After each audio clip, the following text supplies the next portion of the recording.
Las 10 de la mañana, un lunes más, lunes día 7 de octubre, y lo hacemos como siempre, como cada lunes, y esperemos seguir contando con él, con el pastor Alberto Ares de Vida Nueva y este espacio Despertando con Jesús. Pastor, ¿qué tal? Buenos días. Buenos días, David, ¿cómo estás? Bien, gracias a Dios. ¿Usted qué tal? ¿Bien? Bien, bien, poquito cansadito, pero bien. Me imagino, la verdad que sí. Bueno, pastor, empecemos hablando, si le parece, del último culto que tuvo lugar el último domingo, este pasado 6 de octubre, por favor. Pues mira, estuvimos hablando de un tema bastante necesario que todo creyente tiene que conocer, que es el tema del arrepentimiento, de la confesión de los pecados. Y nos basábamos en una historia muy interesante que nos cuenta el libro de los Hechos de los Apóstoles, ahí en el capítulo 8, que se nos habla de un hombre llamado Simón, y se nos dice también el oficio que tenía antes de conocer al Señor. Él se dedicaba a la magia, de hecho la Biblia lo conoce como Simón el Mago. Resulta que bueno, que como hay una persecución en Jerusalén a los judíos tienen que irse, tienen que huir de Jerusalén y se refugian en ciudades como Judea, como Samaria, y ahí en Samaria acaba uno de los diáconos que se llama Felipe, y Felipe, lejos de esconderse, lo que hace es empezar a predicar el evangelio en Samaria. Empieza a predicar a unos, a otros, y empieza a suceder algo súper hermoso, que es que cientos y miles de personas, de samaritanos, empiezan a creer en Jesús, se empiezan a sumar a las filas de la iglesia, muchos de ellos se empiezan a bautizar también, y ocurre algo precioso en la ciudad de Samaria. Tanto es así que esto llega a oídos de la iglesia en Jerusalén, ahí están todos los apóstoles reunidos, y deciden enviar a Juan y a Pedro hacia Samaria a ver qué está sucediendo allí, a ver qué es lo que está haciendo este hombre llamado Felipe y si es verdad todas las noticias que le están llegando. En medio de toda esa multitud que se está convirtiendo al Señor, se entrega también y cree en Jesús este hombre, Simón el Mago.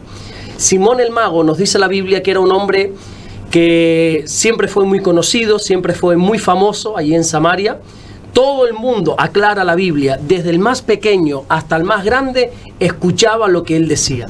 Y él, a través de la magia, que también separé un minuto para aclarar que Dios condena todo lo que tiene que ver con la magia, Dios no tolera la magia, eso de la adivinación, de la lectura de las cartas, eso del mal de ojo, de qué sé yo, de tantas cosas que yo, porque no entiendo mucho de eso, pero todo ese tipo de cosas de magia, eso Dios no es que no le guste, sino que lo abobina, o sea, es algo que no le gusta, lo aborrece por completo. Y entonces se convierte este hombre, y hay un dato muy curioso que sí quise resaltarlo durante la predicación, y es que todo lo que él hacía, lo hacía para mostrar el gran poder de Dios. Es decir, Simón el Mago, David, no se presentaba delante de la gente para decir esto es magia, esto todo lo que estoy haciendo es magia. No, él mostraba que lo que estaba haciendo era de Dios. Y yo decía, oye, mucho cuidado con aquellos que dicen que lo que hacen es de Dios. Hemos hablado, yo creo que ya en varias ocasiones, las barbaridades que se han hecho en el nombre de Dios. Sí. Hablamos, perdón, que he estado malo la semana pasada. Lo sé. ¿Está mejor? Bueno, ya me ve. Ahí voy. Gracias a Dios, sí, estoy mejor de como estaba. No estoy al 100%. Hemos estado hablando de las barbaridades que se han hecho, de la Santa Inquisición, ¿verdad? De todo supuestamente en nombre de Dios. Y así era Simón el Mago. Él hacía todo lo que hacía y decía que era el nombre de Dios. Hay que tener mucho cuidado. Bueno, el caso. Resulta que Simón el Mago cree, se bautiza, abandona todo lo que hacía. Hay una cualidad muy bonita que dice que se pegó a Felipe. Él estaba todo el rato pegado con Felipe, con aquel hombre que le predicó la palabra. Y un detalle que también resaltamos muy hermoso, que dice la Biblia, que estaba atónito a todo lo que sucedía. Simón el Mago tuvo una verdadera conversión, estaba muy bien, pero resulta que, ¿te acuerdas que te dije antes que vino Pedro y Juan desde Jerusalén? Sí. Llegaron a ver qué pasaba, y Pedro y Juan lo que hicieron fue empezar a orar por los nuevos discípulos de Samaria para que recibiesen el Espíritu Santo. Imponían las manos sobre los creyentes, recibían el Espíritu Santo, y cuando Simón ve esto, algo le sucede en su interior que parece que le recordó a su antigua manera de vivir, y él quiso comprar esto con dinero. Le dijo a Pedro, véndeme esto que tú estás haciendo, quiero comprar esto, yo también quiero tener ese poder. Y Pedro le dice aquella famosa frase, mira, tu dinero perezca contigo. Y entonces, bueno, ante esa situación, yo decía, ¿cómo es posible que un hombre como Simón el Mago, que aparentemente tuvo una verdadera conversión, este hombre aparentemente creyó en Jesús, se bautizó, estaba perplejo por todo lo que pasaba con las cosas del Señor, ¿por qué quiso volver a su antigua manera de vivir? ¿Por qué quiso otra vez volver a ese pecado de donde Dios lo había sacado? Y entonces quisimos trazar dos caminos. Ante esta historia podemos condenar a Simón y decirle, él nunca que se entregó al Señor, él fue un falso creyente, o decir, todos al final seguimos luchando con cosas del pasado. Todos al final nos hemos arrepentido, hemos creído verdaderamente en Jesús, pero seguimos luchando con cosas del pasado. ¿Y por qué? ¿Por qué ocurre esto? Porque a pesar de habernos arrepentido, a pesar de haber recibido el perdón de Dios, ¿por qué seguimos luchando con cosas del pasado? ¿Por qué seguimos luchando con eso? Y para entenderlo conté una triste historia de, no sé si tú recuerdas, de una muchachita de Valencia que durante el COVID, que por cierto va a ser 5 años ya, en un par de meses, 5 años ya. 5 años ya. Increíble, parece que fue ayer. Sí. Pues una muchachita de Valencia, una adolescente, si no recuerdo mal, se llamaba Elma Suárez.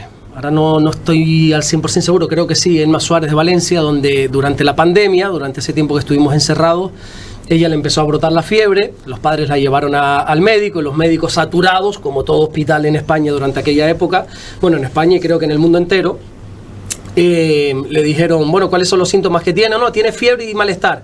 Los médicos le dijeron a los padres, pues evidentemente ya sabes qué es lo que tiene COVID, lleva a la casa, dale paracetamol, y listo. Bueno, se hicieron, se la llevaron a casa, le dieron paracetamol. La fiebre es verdad que bajó, que menguó, desapareció, pero al día siguiente brotó nuevamente la fiebre, así que la tuvieron que volver a llevar al médico, y los médicos le volvieron a decir, mira, vamos a ver, estamos saturados, es normal que la fiebre brote de nuevo, lo que tiene es el COVID, así que lleva a la casa paracetamol y ya está. Así lo hicieron, por segunda vez le dieron paracetamol. Es verdad que la fiebre menguó un poco, pero al día siguiente esta pobre muchachita de 12 años, Elma, falleció, murió en la casa. Cuando le hicieron la autopsia se dieron cuenta que no tenía COVID, ni muchísimo menos, sino que lo que tenía era una apendicitis tan severa que le explotó el apéndice, eso le causó una peritonitis y murió. ¿Por qué conté esta historia? Porque quise decir que a Elma, a esta muchachita, con el paracetamol le bajaron la fiebre, pero no lograron sanar lo que provocaba la fiebre. Y a veces en nosotros pasa lo mismo. Quise comparar, quizá un mal ejemplo, no puedo hacer una ilustración de esta triste historia, pero quise decir que a veces nosotros nos arrepentimos, Dios nos perdona, nos quita, por así decirlo, nos quita como esa fiebre, ¿verdad? Nos perdona, gloria a Dios que Dios perdona todo pecado. Amén. La Biblia usa una metáfora, dice que Dios coge nuestros pecados y lo tira a lo profundo del mar para que nunca más nos acordemos. Pero bueno, si es así, ¿por qué vuelve a brotar? ¿Por qué? Porque aunque hemos sido perdonados, quizá no hemos sido sanados. Hay algo que sigue brotando en nosotros, porque el pecado al final es un fruto que hemos dado, y ese fruto ha sido porque hay una raíz que está mal. La Biblia enseña que es del corazón de donde brotan los malos pensamientos, los homicidios, los adulterios, todas las cosas malas brotan del corazón. Así que está bien que nos arrepintamos, pero hay un trabajo que hacer en el corazón, y ese trabajo es mediante la confesión. La confesión es abrir nuestro corazón a Dios y decirle lo que nos está pasando, serle honesto. No podemos caer en la religiosidad de ¿cómo estás? Bien, no, estoy bien. Bueno, eso entre amigos puede ser. Tampoco es cuestión aquí de contarnos nuestras miserias todo el rato. Pero con Dios hay que ser transparente. Con Dios, cuando uno está mal, hay que decírselo. Cuando uno está siendo tentado en lo que sea, hay que decírselo. Señor, mira esta debilidad que tengo. Señor, estoy siendo tentado en esto. Y cuando uno es así honesto, cuando uno está confesando sus pecados, entonces ahí Dios no solamente te perdona, sino que te limpia de toda maldad. Dice Primera de Juan capítulo 1 versículo 9. Si confesamos a Dios nuestros pecados, Él es fiel y justo para perdonar nuestros pecados y limpiarnos de toda maldad.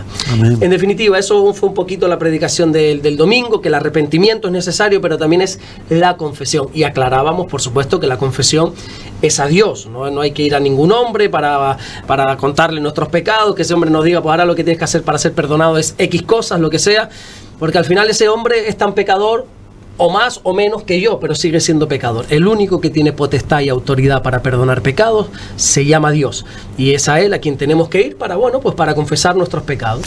Bueno, empecemos a hablar también de algunas preguntas que le tengo que formular, que quiero formularles en este espacio, ¿no? ¿Cuál es el capítulo de la Biblia más extenso? ¿Cuál es el más largo? El más largo es el Salmo 119. Tiene cantidad de versículos, es muy muy extenso, 178 versículos, si no recuerdo mal. Es el capítulo más largo de la Biblia. Me río porque siempre que hablo de este salmo me acuerdo de una muchacha de aquí del pueblo. que estaba en sus primeros días con el Señor y estaba muy, muy contenta, muy avivada con eso. Ay, no, porque estoy empezando a leer la Biblia y me encanta. Y digo, sí, ¿te gusta leer la Biblia? Sí, digo, léeme un momentito el Salmo 119. Claro, pastor, yo lo leo. Y abre la Biblia y empieza a leer, y me dice, a los minutos, dice, esto no se acaba. Digo, déjalo, es súper largo. Sí, el Salmo 119 es muy interesante, pero muy extenso, ya te digo, son 178 versículos, habla única y exclusivamente de la importancia de la palabra de Dios, nos da muchos ejemplos, nos habla, por ejemplo, en el versículo, creo que es el 11, que es como un tesoro que tenemos que atesorar en nuestro corazón. Hay otro versículo que lo compara con una lámpara, es una lámpara que alumbra nuestro camino, una lámpara que se pone a nuestros pies. Para entender esto tendríamos que irnos a la antigüedad, cuando no había linternas, no había luz pública, sino que cuando se caminaba por la oscuridad en el camino, los peregrinos, los que caminaban, se ponían como unas lámparas de aceite en la punta del pie, para que al caminar supiesen para no pisar aquí, no pisar escorpiones, lo que quiera que sea. Y el salmista compara esa luz que da seguridad en la oscuridad con la palabra del Señor. Nos alumbra en la palabra de Dios, en el camino oscuro, la palabra de Dios. Muy interesante. Por cierto, el otro día cumplíamos el Sur Despierta 1000 programas. Sí. Ahora mismo, en el día de hoy, estamos haciendo el 1005. Pues claro, el Sur Despierta comprende varias sesiones, ¿no? Y también el otro día estaban ustedes de enhorabuena porque el 750, el devocional, ¿no? Exactamente, el 750, sí, es verdad. Hace ya una semanita estuvimos ahí con el devocional 750 para la gloria de Dios. Ha sido mucha dedicación, mucha constancia. Mi pastor me ha enseñado que para poder avanzar en la vida hay que ser constante, ¿verdad? Hay muchos de esos devocionales porque gracias a Dios digo que no he fallado ni un solo día. No quiere decir que no lo haga el día de mañana, no lo sé, pueden pasar 1000 cosas. Esta misma semana lo intenté, pero estaba ardiendo en fiebre y qué bueno que tengo ahí un buen equipo de trabajo y el pastor Rey me echó una mano y él fue el que lo grabó. Fue la primera vez que pasaba, pero puede pasar y el día de mañana no sé, puede pasar cualquier cosa, pero al día de hoy, de lunes a viernes, sin faltar, a las 7 de la mañana hemos estado ahí predicando la palabra por las redes sociales. Empezamos que nos veían 4 gatos, ni los de aquí de la iglesia, que a veces se los digo, ustedes no ven los vídeos. Nadie veía los devocionales y hoy son miles y miles de personas que ven los devocionales, que nos escriben de muchas partes, que dicen que se alimentan espiritualmente de la palabra de Dios a través de estos devocionales y bueno, una cosa preciosa. Gloria a Dios. Sí. Pues, pastor, otra de las preguntas con el tema de los devocionales, porque claro, habrá gente que dice, oiga, se pone malo, pero grábelo directamente, pero hay que decirle a la gente que lo grabas el mismo día, es decir, por la mañanita y después lo subes. Sí, o el día anterior por la noche, exactamente, sí, eso no es que los tengo, puede ser, sí, cuando tengo que ir de viaje para lo que sea, normalmente sí grabo algunos ya, porque no sé el internet que voy a tener en otro sitio. Cuando voy a Bruselas, por ejemplo, allí a atender a la iglesia allí, no sé el internet que voy a tener, si en el hotel, o cuando he ido también a Colombia a la iglesia, desconozco qué voy a estar haciendo a esas horas, así que soy precavido y los grabo. Que una vez allí tengo buen internet, pues bueno, el que tengo subido lo quito y grabo directamente allí. Pero intento siempre tenerlos ahí al día. Por si acaso. ¿Sí? Exacto. Y los devocionales que duran entre 10, 12, 15 minutos el que más. Bueno, para la gente está viendo solamente 12, 15 minutos, pero para mí son horas y horas de estudio, ¿eh? Son mis estudios personales llevados al público. Entonces, qué bonito, ¿verdad? Bueno, le hemos hablado del capítulo más largo y el más corto, ¿cuál es? Pues bueno, habría que ir 2 capítulos hacia detrás, hacia el Salmo 117, y te vas a encontrar un capítulo tan corto que solo tiene 2 versículos. Eso te lo lees ¿sí? 2 versículos nada más. Pero ¿qué 2 versículos, David? Habla de la grandeza de Dios, habla del poder que tiene que tener Dios en el universo, en la naturaleza. Es muy bonito, te lo recomiendo. Léetelo después, que vas a tardar 10 segundos, si acaso, en leértelo, y es muy interesante. Y hay un dato curioso, si me permites dártelo, que entre el 117, que es el más corto, y el 119, que es el más largo, está el 118. Si pudiésemos dividir la Biblia exactamente por la mitad, palabra por palabra, versículo por versículo, justamente en la mitad, abrirla y que exactamente cayese en la mitad, nos daría el capítulo 118, Salmo 118, versículo 8. ¿Y sabes qué dice? ¿Qué? Es una casualidad, no te estoy diciendo algo. Mejor es confiar en el Señor que en el hombre. Ese es el versículo central de la Biblia. Es mejor confiar en el Señor que confiar en el hombre. Una casualidad de tantas, no es nada, una casualidad. No, pero qué bonito, ¿eh? Sí, de verdad que sí. Bueno, ¿quiénes escribieron el Antiguo Testamento, pastor? Bueno, pues hay una serie de personas, son más o menos unas 30 personas, ¿verdad? De edad diferente, de tiempo diferente, de clase social diferente. Hay algunos pastores, hay algunos reyes, hay algunos sacerdotes, algunos profetas. Por ejemplo, está Moisés. Moisés escribió los 5 primeros libros de la Biblia, que se conoce como el Pentateuco, penta que viene de 5, teuco que viene de rollo. Porque lo que nosotros tenemos en un libro no es un libro como tal, es un rollo. En la antigüedad era un rollo que tú ibas desenrollando, entonces 5 rollos, o lo que se conoce en el judaísmo como la Torá. Los escribió Moisés, desde Génesis hasta Deuteronomio, lo escribió este hombre, Moisés. Luego está Josué, luego están lo que se conocen como los profetas mayores, que si no me equivoco está Jeremías, Ezequiel, Isaías y Daniel. Y luego hay 11, creo. No voy a quedar mal, así como 11 profetas menores. No, cuando decimos profetas mayores y profetas menores, no hablamos en cuanto a importancia. Son todos igual de importantes porque al final toda la palabra es inspirada por Dios. Cuando hablamos de profetas mayores o profetas menores, hablamos de extensión de sus escritos. Por ejemplo, solo el libro de Isaías tiene 66 capítulos. Pero luego te vas a un libro, por ejemplo, como el profeta Jonás, tiene 4 capítulos. Luego hay profetas incluso que tienen, si no recuerdo mal, Abdías tiene un solo capítulo. O sea, por eso decimos mayores o menores. Luego está, por ejemplo, el rey David, que escribió algunos salmos, su hijo Salomón, que escribió Proverbios, Eclesiastés. Luego está también, por decirte, Josué, que ya te lo dije. O sea, varias personas, pero lo más importante de todo es entender que todos fueron inspirados por Dios. Ninguno escribió lo que quiso. Es más, hubo escritores que no sabían ni lo que estaban escribiendo. Cuando Daniel, por ejemplo, escribe, él no tiene ni idea de lo que está diciendo. Está hablando de unos temas futuros que está siendo inspirado por el Espíritu Santo y no tiene conocimiento, no tiene esa sabiduría para entenderlo, pero aún así él escribe. O sea que aunque haya diferentes autores, el que inspiró a todos ellos fue el Espíritu Santo, fue Dios mismo. Vamos a hablar en el día de hoy de la Biblia, pastor. Sí. ¿Por qué existen varias versiones de la Biblia? ¿Por qué? Bueno, esto es fácil y no tan fácil de entender. Mira, si vamos a intentar poner unos buenos cimientos para entender esto. Mira, la Biblia fue escrita en 3 idiomas, 2 realmente. Hay algunas palabras, algunos capítulos así en un idioma que se llama el arameo, un idioma que se usaba hace algunos milenios atrás en Medio Oriente, pero realmente la Biblia fue escrita en hebreo. Todo el Antiguo Testamento está en hebreo, salvo, ya te digo, algunas frases sueltas en arameo, y todo el Nuevo Testamento está escrito en griego. El hebreo era el idioma oficial y sigue siendo el idioma oficial. ¿Y el griego por qué? Si cuando nosotros ya abrimos el Mateo en el Nuevo Testamento ya está el Imperio Romano. Bueno, pues está el Imperio Romano, es verdad, pero antes de Roma estuvo el Imperio griego, ¿verdad? Y los griegos no solamente conquistaban, por cierto, muy rápido conquistó Alejandro Magno, todo su equipo, ¿verdad? Sí, y no solamente conquistaban, sino hacían algo que ha quedado para la historia, se llama helenizar. No sé si has escuchado esa palabra, ¿verdad? Helenizar. Helenizar es cuando tú imponías, el imperio griego imponía su cultura, su creencia y todo. Entonces, helenizó poniendo su idioma. Por eso se hablaba en Jerusalén, se hablaba griego. El imperio romano hablaba griego, porque así era el idioma oficial, por así decirlo, de aquella época.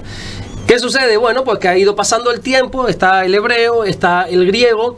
Creo que fue en el siglo IX donde por primera vez se traduce la Biblia a un idioma que es el latín, un idioma pero que es muy complicado, ¿verdad? Donde no todos tienen acceso a esa traducción. Seguramente has escuchado esa palabra, la Vulgata latina.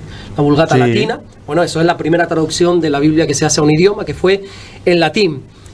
Lo que sucede es que el latín, pues bueno, imagínate, si no tenemos mucho conocimiento de hebreo ni de griego, ya de latín solo 4 personas tenían conocimiento al latín. Así que hubo 2 monjes españoles, por cierto, que tengo por aquí los nombres, Casiodoro de Reina y Cipriano Valera.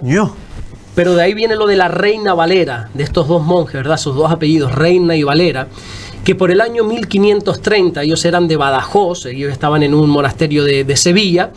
Ellos vivieron en la época de la Reforma. No sé si has escuchado la Reforma de Lutero, de ese hombre llamado Lutero. Lutero sí me suena. Bueno, Lutero, no quiero divagar mucho, pero si me pierdo, yo me apunto cositas porque sé que divago a veces, pero quiero volver al origen. Te resumo rápidamente, por cierto, en pocos días estamos celebrando el Día de la Reforma.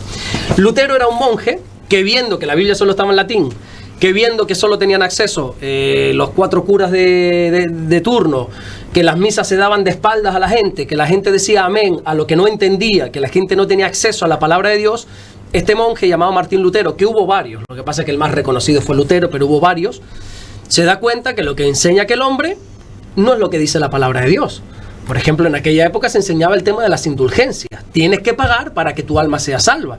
Tienes que pagar y así te puedes ir a, como le dicen, al purgatorio, y allí sí se paga y Lutero dice, pero un momento, esto es un disparate, esto no lo dice la palabra de Dios. La Biblia dice que la salvación es única y exclusivamente por gracia. ¿Cómo vamos a estar cobrando a la gente por la salvación? ¿Cómo vamos a estar engañando a la gente?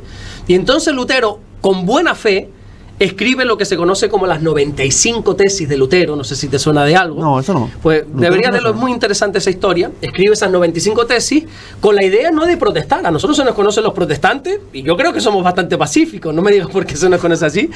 Porque Lutero en ningún caso quiso protestar, quiso reformar.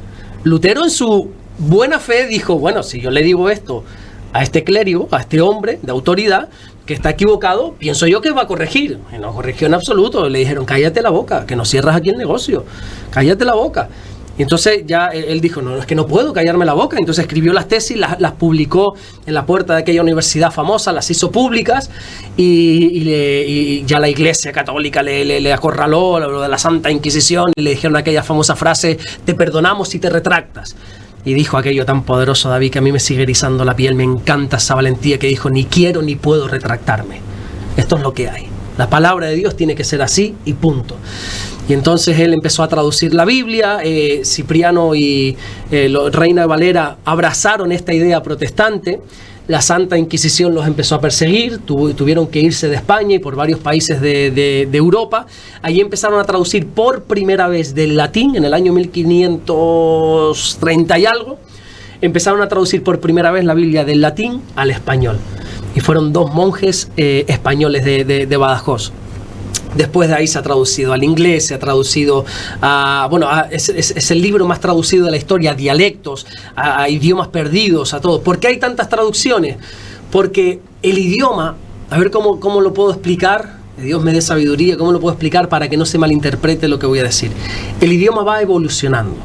Por ejemplo, si tú te lees la primera traducción de Reina Valera, que se le conoce, si no me equivoco, como la Biblia del oso, la versión del oso, ahí por el 1600, el lenguaje es, y díjole el Señor, ¿verdad? Y díjole, en vez de, hoy en día decimos, no, le dijo el Señor, habla con coherencia, hombre, ¿no? O sea, y unos términos de esos antiguos. Entonces, ¿por qué hay tantas traducciones? Porque como el lenguaje se va, no sé si usar la palabra modernizando o va avanzando, se ha intentado que el mensaje se adapte a los tiempos. Ojo aquí, quiero aclarar.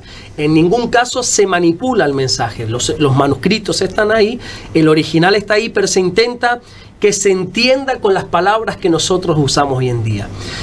Por eso hay diferentes versiones. Está la Reina Valera del 60, está la nueva versión internacional, está la Biblia Dios habla hoy, la versión de las Américas, que hay decenas de Biblias y luego traducidas a cantidad de idiomas. A mí me gusta ser fiel a la Reina y Valera del 60. Creo que es muy, muy, muy fiel al original, muy exacta. Sí, es verdad que hay palabras que te pueden confundir. Me apoyo mucho también en una que se llama la Nueva Traducción Viviente. Es buenísima esa Biblia, es muy, muy actual, un lenguaje muy actual, me gusta mucho, pero por eso hay diferentes versiones, para que quizás los más jóvenes puedan entender mejor términos, circunstancias, eventos, pero siendo fiel siempre al mensaje original. Cuando dice Reina Valera del 60, ¿porque el 60 qué significa? Del 1960, vale. Porque ellos la escribieron en el 1600, pero luego hubo una, creo que fue en el 1800, o no ellos evidentemente, ya habían muerto, pero respetando esa traducción, se cambiaron algunas palabras, se cambiaron entendiendo, por favor, que no se manipuló, sino que ni modernizaron palabras. ¿Cómo lo puedo decir? Ayúdame.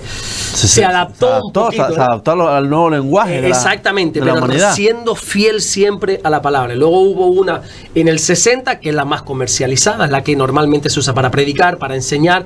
Luego hay una también del 2000, a mí ya no me hace mucha gracia porque yo soy un poco tradicional en ciertas cosas. Entonces yo me he quedado con esa Biblia. Luego aclarar algo importante, David. No hay dos Biblias, hay una Biblia.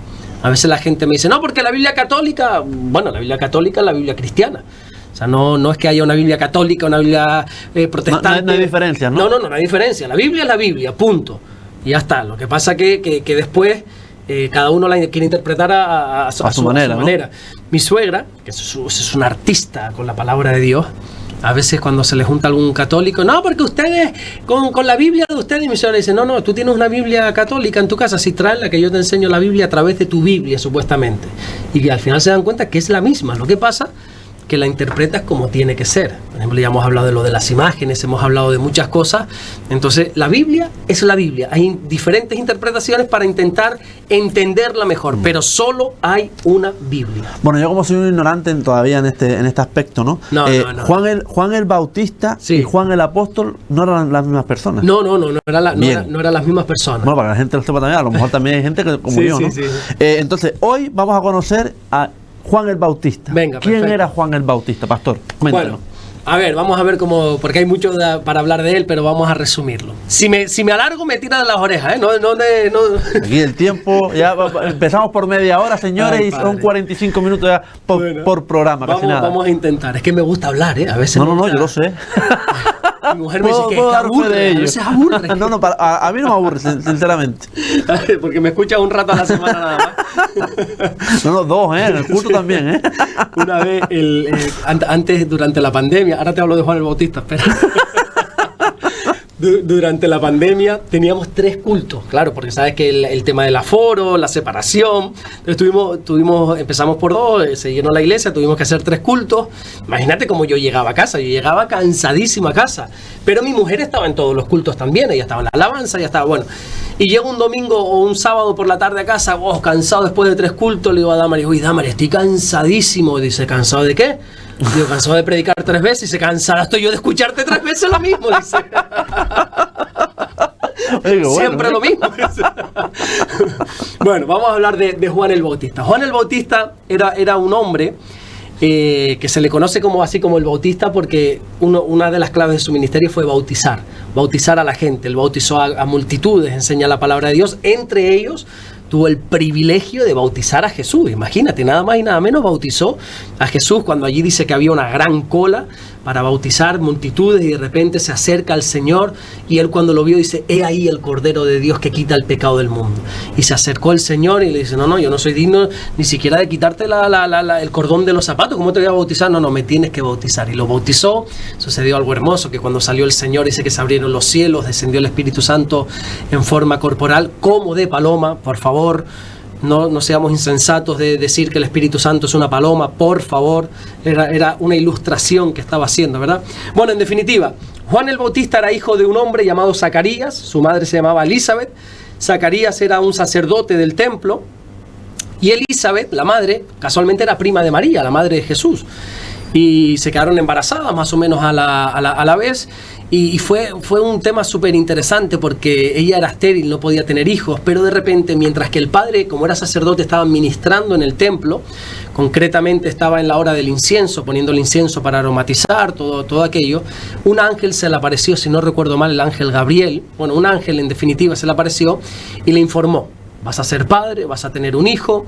Y no solamente le dijo que iba a ser padre, sino que le dijo a qué se tiene que dedicar tu hijo. Tu hijo va a tener que preparar un pueblo bien dispuesto para el Señor, tu hijo hará esto, hará lo otro, le dice un montón de cosas y le dice algo muy interesante y es, no beberá vino ni sidra. Porque es muy importante que un hombre sepa lo que tiene que hacer, yo creo, ¿verdad? Pero también creo que es muy importante que sepamos lo que no tenemos que hacer en la vida. Está bien que sepamos cuál es nuestra misión, está bien que sepamos cuál es la asignación que tenemos en esta vida, pero también tenemos que saber qué es lo que no tenemos que hacer. Mi mujer muchas veces me dice que a mí me falta decir la palabra mágica, que es la palabra no. Que yo a todo le digo que sí, puedes hacer, sí, no. Tienes que aprender que hay cosas que no tienes que hacer, hay cosas que no debes hacer. Bueno, Juan el Bautista sabía lo que tenía que hacer y lo que no tenía que hacer. Podría haber vivido del sacerdocio, porque el sacerdocio se heredaba por nepotismo, era de padres a hijos, no tenías que hacer nada, no tenías que opositar para ser sacerdote, sino papá es sacerdote, es como el rey es rey porque su padre era el rey, punto pelota, ¿verdad? No hay que hacer nada para heredarlo. Pues Juan el Bautista podría haber vivido del sacerdocio el resto de su vida cómodamente, sin ningún problema. Sin embargo, él entendió que tenía un llamado del Señor. Vivió una vida muy peculiar, dice que se fue al desierto, vivía de una manera bastante peculiar, muy austera, ¿verdad? Comía de una manera también muy austera. Y ahí empezó a predicar la palabra del Señor. Él es esa profecía que en Isaías, si no recuerdo mal, en el capítulo 44 o 41, ahora no recuerdo bien, se dice que había una voz que clamaba en el desierto, que estaba preparando el camino, ¿para qué? Para la llegada de Jesús. Entonces Juan, ¿recuerdas que la semana pasada te dije que hubo 400 años de silencio? Sí. Desde Malaquías, el primero en hablar, otra vez, fue Juan el Bautista, ¿verdad? Y trajo ese mensaje: arrepentidos porque el reino de los cielos se ha acercado. 400 años de silencio, y a través de Juan empieza Dios nuevamente a hablar. Un mensaje muy duro de Juan. Él es el último profeta del Antiguo Testamento. A partir de Juan entramos en el periodo de la gracia. Llega Jesús, así que dejamos la ley para entrar en el periodo de la gracia, que es en el que vivimos actualmente. Su mensaje era, extremadamente duro. Creo que Juan no encajaría en los tiempos de hoy. Él atacaba a los líderes religiosos, a los fariseos. Él le decía cosas como: generación de víboras, ¿quién nos enseñó a huir de la ira venidera? Era muy duro. Aún así movía multitudes. De hecho, la dureza de su mensaje le llevó a morir. Nada más y nada menos que al rey Herodes, le dijo: sabes que no está bien lo que estás haciendo, no te es lícito tener a esa mujer no es la tuya, porque seas rey no te da derecho a que puedas pecar. Y el rey, claro, como tenía esa autoridad entre comillas, lo metió preso, y para más tarde decapitarlo le cortó la cabeza. Pero ahí en la cárcel sucede algo muy interesante que hay que destacar, porque la Biblia habla bien de las personas, pero también no oculta sus defectos. Y en la cárcel, antes de ser decapitado, parece como que Juan tuvo una crisis de fe. Él estaba allí con sus discípulos, se le podía visitar en la cárcel, y entonces Juan el Bautista le envía un mensaje a Jesús a través de sus discípulos y le dice: oye, pregúntenle a Jesús si él es el que había de venir o tenemos que esperar a otro. Parece como que dudó por un momento dado. Y de ahí aprendemos que todos podemos atravesar crisis de fe. En un momento dado, da igual todo lo que hayas hecho por Dios, si has sido una persona importante como Juan el Bautista, todos en un momento dado, en ese momento oscuro de la cárcel, podemos tener una crisis de fe, y no está mal, siempre y cuando salgas de esa crisis. Bueno, en definitiva, al final murió. Fue la primera persona que reconoció al Señor como el Mesías, pero al final murió decapitado por su valentía, y el Señor lo exaltó mucho. Acabas de comentar ahora que Juan el Bautista tenía discípulos. Sí, tenía discípulos, claro. Es que en aquella época en Jerusalén, y a día de hoy los judíos siguen trabajando así, estaba el rabino, que era una persona que parecía que destacaba, y él tenía sus discípulos, que curiosamente los discípulos no elegían al maestro. No es como hoy que tú eliges a qué colegio ir. Bueno, yo quiero estudiar en el Siervo, en el colegio de arriba. No, yo voy a apuntar a mi hijo en el colegio de abajo. No. Antiguamente era el rabino quien escogía a sus discípulos. Por eso encontramos a Jesús escogiendo a los discípulos. Yendo aquí, escoge a Pedro; yendo allí, escoge a Mateo; yendo allí. Entonces Juan tenía sus discípulos, porque espiritualmente Israel estaba a oscuras total en aquel tiempo, y entonces cualquier persona que tenía un poco de luz, por así decirlo, se le juntaba a las multitudes y tenía discípulos, exactamente. Y pasados los años, si no recuerdo mal, que creo que no me equivoco, cuando el apóstol Pablo, décadas después, está ejerciendo su ministerio, todavía dice que se encuentra con discípulos de Juan. O sea, que este hombre hizo las cosas bien y dejó un legado bastante bueno, ¿eh? Bueno, la semana pasada abríamos una sección llamada Conocemos a los Apóstoles, y sí, en esta semana vamos a conocer al apóstol Juan, que sí, no tiene nada que ver con Juan el Bautista. Yo, por ejemplo, sí, pensaba que eran los mismos. No. No tiene nada que ver. El apóstol Juan. El apóstol Juan, bueno, pues el apóstol Juan, como bien dices, es uno de los 12 apóstoles, uno de los llamados por el Señor. La Biblia nos da unos cuantos detalles de él, nos dice su nombre, Juan, nos dice su oficio, el oficio que tenía antes de conocer al Señor, era pescador. Nos dice también que tenía un hermano que se llamaba Jacobo o Santiago, que es el mismo nombre. Cuando leas Jacobo y Santiago es la misma persona en la Biblia. Y también se convirtió en un apóstol del Señor, Santiago, Jacobo. Y también nos dice curiosamente el nombre del padre. Dice que Juan y Jacobo eran hijos de un tal Zebedeo con Z, Zebedeo.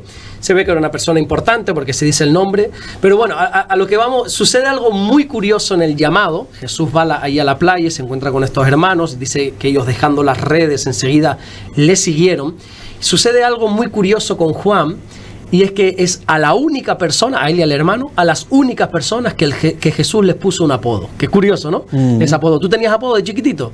¿Yo? Sí. Yo que recuerde, no. Pues todos teníamos. No, todos teníamos, sí, pero yo ahora mismo que recuerda ahora mismo, no, que yo recuerdo. El Señor le puso a estos hermanos un apodo. ¿Quieres saber cuál es? ¿Cuál era? Boanerges. Boanerges significa hijos del trueno.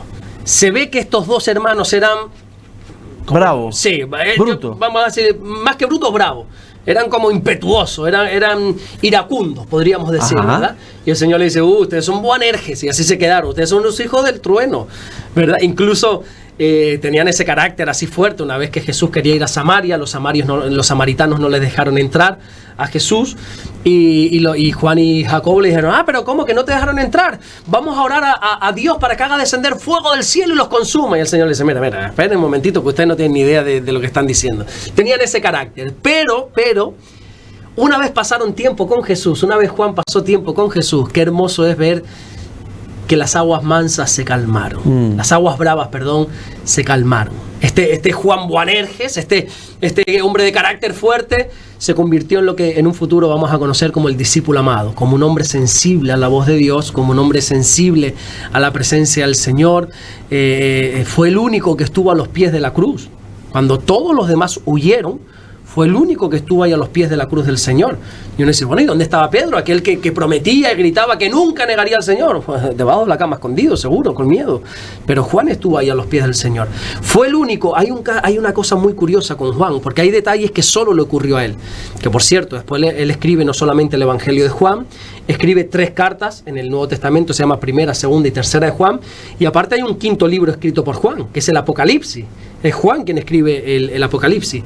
Pero hay un dato muy curioso, y es que en la última cena, con ese episodio, ¿no? O sea, el Señor cenando con los 12 discípulos, suceden varias cosas. El Señor por primera vez dice, uno de ustedes me va a traicionar. Nadie sabía que iba a ser Judas. ¿Te acuerdas esa historia? Creo que te la conté la semana pasada. Y todos a una empezaron a decir, ¿seré yo, Señor? Tomás dijo, ¿seré yo, Señor? Pedro dijo, ¿seré yo, Señor? Judas, todos dijeron, ¿seré yo? Pero Juan, cuando le tocó a Juan, él no dijo, ¿seré yo? Sino dijo, ¿quién es, Señor? Porque Juan sabía que él nunca traicionaría al Señor. Era tan cercano a Jesús que él no dijo, ¿seré yo? Él no se puso en duda en ningún momento. Él dijo, ¿quién es, Señor? Revélame quién es. Porque yo desde luego no soy. Era una persona muy, muy íntima al Señor. Él se pudo recostar, la Biblia nos enseña que se recostó sobre el pecho del Señor, era muy, muy, muy cercano a Jesús. Fue el único apóstol que no murió martirizado. Todos los demás o decapitados o crucificados. Pedro murió crucificado boca abajo, aserrados por la mitad. Pero no haga spoiler. No haga spoiler. Bueno, pues, claro, vamos a conocer a todos los apóstoles. Bueno, un spoiler no de 2000 años atrás. Claro, la gente, las personas que nos siguen. Después contamos la historia. La gente no se acuerda de esto, ¿no? Tú le preguntas a la gente de qué prediqué el domingo pasado, no se acuerda, David. No te preocupes. ¿En serio? Sí. Tenemos muy mala memoria. Memoria de pez. Sí, muy memoria de pez. Pero no, para no salirme del tema, sí. Pero sucede algo con la Biblia. La Biblia es un alimento. No solo de pan vivirá el hombre, sino de toda palabra de toda palabra que sale de la boca de Dios. Si yo te pregunto qué comiste ayer, ¿te acuerdas? No te acuerdas, pero te alimentó. Sí, claro. Y estás aquí gracias a la comida de ayer. Y hoy estás aquí gracias a la comida de la semana pasada y a la comida del mes pasado. Si te pregunto qué comiste hace 3 meses, ya ni por asomo. Vamos. Entonces hay veces que no nos acordamos, pero eso nos va alimentando. Arroz. Me acabo de acordar. No nos acordamos. Oye, ¿y de qué se habló hace 2 semanas? Pues ni idea. Probablemente no tengo ni idea. Pero eso, quieras o no, nos va alimentando, nos va sosteniendo, nos va aguantando en el Señor. Lo malo es cuando dejamos de oír. Pero bueno, a lo que vamos. Te iba a decir que, para hacer ese spoiler, todos los demás murieron, pero él fue desterrado. Eso sí, lo desterraron en una isla llamada Patmos, y allí dice la historia que murió como anciano. Hay otra tradición que dice que murió porque lo asaron ahí en agua hirviendo, pero creo que la más exacta es que él murió de anciano. Fue el único apóstol que el Señor permitió morir de anciano, y allí en aquella isla desterrado, esa isla llamada Patmos, el Señor le dio el privilegio de abrirle, por así decirle, de correrle ese velo y mostrarle el futuro, y ahí él escribió el libro del Apocalipsis, cosas que todavía ni han ocurrido 2000 años después, y ya Juan las escribió. Algo precioso. La historia de este discípulo es maravillosa, de verdad. Bueno, para conocer más también pueden leer a Juan. Sí, ya te digo, tiene bastante escrito. De hecho, si a mí me preguntas por dónde empiezo a leer la Biblia, si eres nuevo totalmente en el Señor, yo siempre digo, empieza por el Evangelio de Juan. Eso es un libro porque él habla desde esa intimidad con el Señor, y vas a conocer a Jesús desde un lado muy hermoso. Conozcamos también a personajes bíblicos, pastor. Conozcamos también a Noé. ¿Qué dice la Biblia de Noé? ¿Quién era Noé? Bueno, pues Noé era un descendiente de Adán y Eva, un tataranieto de Adán y Eva. un hombre que el mundo se había corrompido de una manera, David, bueno, prácticamente como hoy. De hecho, la Biblia dice que los últimos días serán como los días de Noé, donde la gente pasaba de todo, la gente no le daba importancia al Señor, se rebelaría contra el Señor. Dios ya estaba cansado de la humanidad, le pesó en su corazón haber creado al ser humano. Después de la caída en el Edén, después de tanta soberbia, después de que se habían intentado levantar, ir en contra de Dios a través de una torre llamada Babel, que otro día si quieres hablamos de ella. Sí. Bueno, Dios ya cansado de todo eso dice, no, mira, lo mejor que se puede hacer es borrón y cuenta nueva, vamos a volver a empezar. Es verdad que hay veces que se puede reparar las cosas y otras veces que no, que hay que quitar y volver a empezar. Y así hizo con Noé, quiso hacer borrón y cuenta nueva, por así decirlo. Y Noé halló gracia delante de los ojos de Dios, porque era un hombre que se mantenía en santidad en medio de un mundo tan corrupto, y le da una curiosa, muy curiosa misión. Le dice, Noé, construye un arca. No una lancha chiquitita, un arca, que la Biblia da las medidas, algo enorme, tanto así que entraban todas las especies de animales del mundo. Pero es que algo más curioso, y es que hasta ese momento nunca había llovido. Jamás en la historia había llovido hasta los días de Noé. Y uno dice, bueno, ¿y cómo se regaban las plantas? Bueno, la Biblia te lo dice. Subía como un vapor del suelo, un rocío del suelo, y se regaba todo. Nunca había llovido. Así que imagínate a un loco, uno que venga por aquí haciendo un arca, nunca ha llovido y te diga, estoy creando una barca, porque Dios me lo ha dicho, porque va a llover. O sea, es que la gente lo tenía por loco, literalmente. Era el hazmerreír del pueblo, era el que se llevaba las burlas, y así estuvo. Se calcula más o menos que entre 80, 100, algunos dicen 120, no se sabe los años que estuvo construyendo el arca. Imagínate la cantidad de burlas que pudo tener este hombre, pero fue fiel al llamado de Dios y empezó a hacer el arca. Y él, me imagino que mientras estaba construyendo, le decía a la gente lo que tenía que hacer. Va a llegar el día del diluvio, vengan, entren al arca, entren. La gente pasó de todo, y en el arca solo entraron 8 personas. Entró Noé, su mujer, sus 3 hijos y las 3 mujeres de los hijos. Nadie más. No sé si es que no quisieron entrar o lo que quiera que sea, pero no quisieron entrar las demás personas. Pero también le dijo Noé, vamos a guardar los animales, mete parejas de 2, parejas, en el arca. No metas 2 machos, porque si metes a 2 perros, nos quedamos sin perros. Entonces, ¿qué le dijo? Noé, tienes que meter un perro y una perra. Tienes que meter un gato y una gata. No, pero es que el otro se siente gato. Bueno, pues me parece bien, pero si queremos salvaguardar la especie, tienes que meter al gato y a la gata. O sea, no es discriminación. Es que si tú quieres que los gatos sigan existiendo, Noé, mete al gato y mete a la gata. Mete al hipopótamo y a la hipopótama. No sé si se dice así. Mete al león y a la leona. Y a la leona, sí. ¿Verdad? Entonces hay que entender que metió una hembra y un macho de cada especie, ¿verdad? La Biblia te dice todos los animales. Una vez, creo que te lo conté esto de anécdota, una persona que me criticaba mucho me decía, yo te puedo demostrar que la Biblia es mentira. Digo, ¿y por qué? Dice, porque la Biblia dice que Noé metió a todos los animales en el arca, y fíjate, y no metió a los animales marinos. Digo, ¿tú me lo estás diciendo en serio esta pregunta? Sí, porque... Digo, pero vamos a ver, mi hijo. Si viene un diluvio, los animales marinos sobreviven, ¿no? ¿Por qué no metió a los peces en el arca Noé? Porque viene el diluvio y los peces sobreviven, ¿no, hombre? Entonces, bueno, metió a todos esos animales. Estuvo, ya te digo, entre 80 y 120 años construyendo el arca, y Dios le dice, Noé, llegó el día, métete en el arca. Tú imagínate convencer a tu familia, ¿verdad? Ya me imagino que esas décadas construyendo el arca, la familia, muchas veces la mujer diría a los hijos, papá, yo creo que está mal de la cabeza, mucha arca, pero aquí no cae ni una gota. Imagínate las mujeres de los hijos lo que dirían, oye, mi suegro está medio para allá. Bueno, en definitiva, consiguió encerrar a su familia en el arca, y cierra la puerta, le dijo, tranquilos, que ya Dios va a descender el agua. ¿Y sabes lo que pasó? Nada. Pasó un día, 2 días, 5 días. Oye, ¿quieres ver que no caía ni una gota? Tú imagínate la incertidumbre ahí dentro y la gente riéndose por fuera, pero al 7º día, dice la Biblia, que empezó ese diluvio, cayó un diluvio que estuvo lloviendo 40 días, 40 noches, inundó absolutamente todo. Al final estuvieron dentro del arca como 1 año más o menos, porque después en lo que descendían las aguas, como 1 año. Y sucede algo muy curioso, y es que cuando bajan, pues ya a través de los hijos tienen que empezar a procrear con sus mujeres, y luego se casaron entre ellos, bueno, y de ahí viene otra vez la raza humana. Pero sucede algo que todavía yo no le encuentro la explicación a eso, y es que cuando Noé desciende, planta una viña, se bebe ese vino, dice que se emborrachó.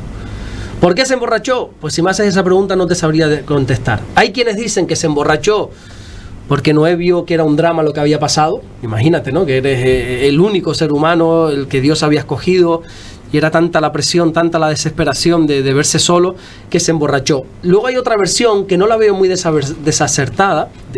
¿Cómo es? Sí. Muy equivocada, vamos a ir a lo seguro. Que no la veo muy equivocada, que dicen que bueno, que Noé no conocía ¿cómo se dice? La borrachera, no sabía que bebiendo tanto vino te emborrachaba, y por eso bebió mucho sin saberlo y se emborrachó. Ahí sucede lo que ya te conté un día, que se cogió semejante borrachera que acabó desnudo por ahí, y 2 de los hijos le intentaron cubrir, uno se rió de él, y al final Noé maldijo al otro hijo ese: ¿cómo me haces eso, hombre, que yo soy tu padre? Y bueno, y en definitiva ese es Noé, un hombre que se mantuvo fiel a Dios a pesar de que todo el mundo a su alrededor era corrupto. Bueno, tenemos también preguntas para el pastor. Y ya cuando hablas del tema de Noé, yo me imagino la gente claro, me imagino hoy en día, ¿no? Cuando empieza la gente a llover, no querrían entrar en ese arca. Me imagino, ¿no? Porque... mira, se me olvidó un detalle, ahora me lo acabas de recordar. Cuando llueve, ¿qué es lo que sale? Un arcoíris, ¿verdad? Claro, está demostrado que eso por el reflejo de las gotas, por ahí el prisma, todo eso lo sabemos, que tiene su lógica, pero eso también sucede porque es un pacto que Dios le dio a Noé. Cuando salió del diluvio, le mostró ese arco iris, que hoy en día los colores del arco iris se usan para otra cosa, me parece estupendo, pero ese es el pacto de Dios con el hombre. Un arco iris que le dijo: Noé, tranquilo, que cuando vuelva a llover, estate tranquilo, porque nunca más, le prometió Dios al hombre, nunca más destruiré la tierra por agua. Así que, aunque llueva mucho, David, cuando veas el arco iris, no va a ser destruida por agua, va a ser destruida por otros elementos, pero no por agua. Así que hizo ese pacto. Yo me imagino que cuando empezó a llover, como tú dices, todo el mundo le empezó a tocar a la puerta: Noé, abre. Chico, llevo aquí un siglo. Lo avisé. Así, ¿sabes que un día las puertas de la iglesia se cerrarán? Hoy están abiertas. En más de una ocasión yo he estado predicando y pasa por ahí alguno, bueno, con todo su derecho o no lo sé, que se ríe, que me insulta, me han llegado a pegar incluso, de todo, no sé cuánto y no sé qué. Estás en todo tu derecho. Pero un día las puertas de la iglesia se cerrarán y pasará lo que la Biblia dice que tiene que pasar, y seguramente vendrán corriendo otra vez a tocar, pero ya es demasiado tarde, ya el diluvio empezó. No es un diluvio, pero ya toda la tribulación que habla la Biblia habrá comenzado. Entonces la Biblia dice: buscad a Dios mientras pueda ser hallado. Estamos en un tiempo que todavía podemos entrar en el arca, todavía podemos entrar en la salvación. Llegará un día que no. Pasa que el ser humano, ¿sabes cómo somos, no? Que tensamos mucho la cuerda. Yo prefiero subirme al arca ya. Totalmente. Bueno, estamos en el tiempo de preguntas y respuestas. Me pone por aquí Garra, W. Garra. ¿Se debe celebrar la Navidad? Pregunta, dice, ¿que no es una fiesta pagana? Pregunta la... Yo la celebro, de hecho es la fiesta que más vivo, con más ganas y con más ilusión. Y mi mujer, ya ni te digo, mi mujer parece una niña chica en Navidad. ¿Y cómo no vamos a celebrar la Navidad si es cuando recordamos el nacimiento del Señor? Claro. Si ya luego te vas a las celebraciones que hay, que si te vas al 24, que sabemos que el Señor no nació un 24 de diciembre, eso lo tenemos clarísimo, la Biblia no te dice cuándo nació, pero desde luego los pequeños detalles que te da, en Navidad no fue, en invierno no fue, más bien primavera, empezando el otoño puede ser, pero desde luego que en Navidad no fue. Pero, oye, al final, el mundo entero se está uniendo para celebrar el nacimiento de Jesús. Yo celebro a Jesús todos los días. Pues si tú, el otro, aún los ateos se juntan para recordar esto, ¿por qué ahora yo me tengo que aislar? No, yo la celebro. ¿Y aprovecho para qué? Para predicar el evangelio, más que no, es cuando la gente más receptiva está. Sí, ¿verdad? Claro, y tú le hablas del Señor, y ¿qué hacemos ahora en Navidad? No, porque Jesús nació, el niño Dios nació. Pues ahí ya es más tan fácil predicar el evangelio. Yo honestamente, David, no entiendo a esos cristianos raros, cristianos raros totalmente. más que cristianos, yo le llamo los evangeloides, esos cristianos tan extraños. No, yo no celebro porque es una fiesta pagana. Bueno, y la ropa que tú tienes, ¿quién la hizo? ¿Quién la hizo? Un cristiano mientras oraba la hizo. Tu ropa sí no puede ser más pagana todavía. La han hecho a través de la explotación, seguramente, la han hecho a través de no sé quién, el dinero, pues a saber para dónde va. O sea, si nos vamos a la raíz, yo creo que somos muy hipócritas en eso. Claro que tenemos que celebrar la Navidad. Luego, si estás en contra o a favor de la decoración, bueno, ya eso es otro asunto. Pero ¿cómo no vamos a celebrar la Navidad? ¿Cómo no vamos a celebrar que Jesús nació, hombre? Totalmente. Bueno, hay otra pregunta que me chocó bastante, que es de Fabiola Alaya, Y4B, que dice, tengo pregunta, es muy fácil decir que el Señor Jesucristo ha perdonado el pecado cometido cuando se ha vivido casi sin pecar, pero no creo que perdone a alguien que ha cometido prácticamente todos los pecados. Siento que Él sí me quiere, pero no creo que me perdone. Es verdad, es muy fácil decir que Dios perdona todos los pecados. Y es así, Dios perdona todos los pecados. Lo que pasa es que a veces quien no nos perdonamos somos nosotros. Como te dije antes, el Señor, qué bueno saber que cuando uno pide perdón, el Señor nos perdona todo pecado, David. Todo es todo. Menos uno, que es la blasfemia contra el Espíritu Santo, que si me das oportunidad otro día lo explicamos. Pero todo pecado, aún el más violento, aún el más vergonzoso, aún el más duro que se te venga a la mente ahora, Dios perdona todo pecado. Pero a veces nosotros mismos no nos perdonamos.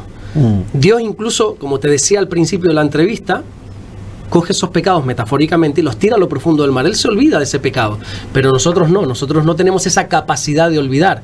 Nosotros, para bien o para mal en este caso, tenemos memoria. Entonces, yo me arrepiento, pero mi memoria, mi conciencia me recuerda lo que hice hace una semana, hace un mes, hace un año, y me cuesta perdonarme. Pero Dios perdona totalmente. Lo que pasa es que a veces nosotros la culpa nos invade, la acusación nos invade. Ahí se mete también el trabajo de Satanás, del diablo, del enemigo, donde la Biblia le denomina en Apocalipsis como el acusador de los hermanos, siempre acusándonos, recordándonos lo malvados que hemos sido, los pecadores que hemos sido. Y tenemos que recordar esas palabras de Jesús, aquella mujer adúltera que le dijo: yo no te condeno, vete y no peques más. Lo más difícil del perdón no es recibirlo, porque ya Dios nos lo da, es aceptarlo.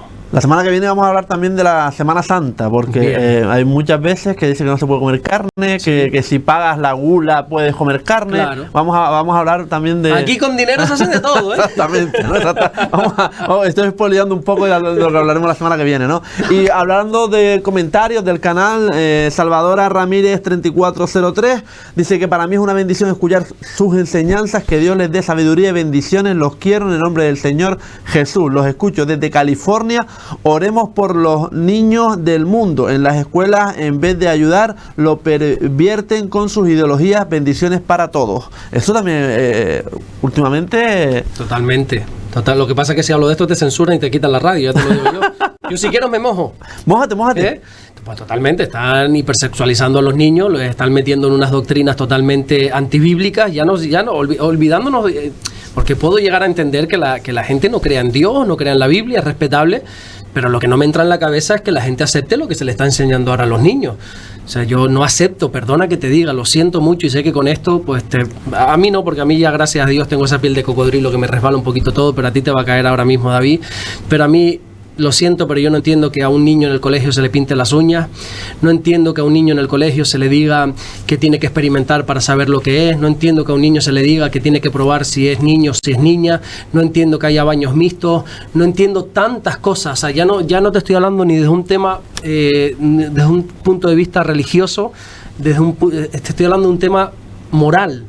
No entiendo por qué a un niño se le tiene que enseñar a explorar su cuerpo con 4 años. Yo no sé tú a qué hora te empezaste, bueno, es un tema que te escandaliza hablar, pero yo no sé a qué hora, a qué edad te empezaste a explorar. Quizá podemos hablar, a lo mejor ya es hablar un poco fuerte, pero a masturbar, pues yo creo que en nuestra edad, qué sé yo, 12, 13 años. Sí, más o menos.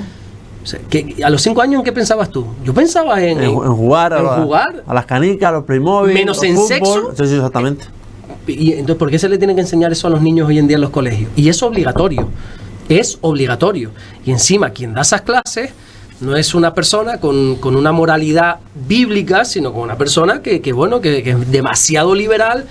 ¿Y qué pasa? Que los niños, cuando un profesor les dice algo, un niño tiene como autoridad a sus padres y a sus profesores. Si yo a mi hija Rebeca ahora le digo que, ahora que es de día, yo le digo a mi hija que es de noche, y se lo digo varias veces, mi hija va a estar convencida que es de noche. ¿Por qué? Porque papi me lo ha dicho. Entonces, cuando un profesor, que ese niño lo tiene como una autoridad, le dice que se tiene que explorar, que tiene que probar, que se tiene que besar con no sé qué, cuando a un niño le dice píntate las uñas, todo este tipo de cosas, creo que se les está corrompiendo. Pero vuelvo y repito, ya dejando a un lado las creencias de Dios, sino ya o sea, moralmente creo que es un disparate. Creo que se nos está yendo en absoluto la cabeza con este asunto. Honestamente te lo digo. No, y por supuesto, yo creo que los profesores están para enseñar la educación, los conocimientos que adquirieron en su momento en la universidad para que sepan. Totalmente, ya, ¿no? Que les puedas enseñar educación, un poquito de cosas, me parece bien, pero yo creo que a mi hija yo no le mando al colegio a que le diga si tiene que enrollarse con un niño, con una niña, si en vez de Rebeca ahora le tienes que llamar Mario o lo que quiera que sea. Yo creo que para eso no es el colegio. Ese es mi punto de vista. Lo siento si habrá gente, y lo entiendo, que piensa diferente, pero ese es mi punto de vista y lo voy a mantener. También la semana que viene vamos a hablar de libertad y libertinaje, también para que ustedes lo sepan también, para que estén atentos, ¿verdad? Bien, genial. Libertad y libertinaje. Prepárate, pues te va a caer con esto que... Bórralo, no lo subas esto.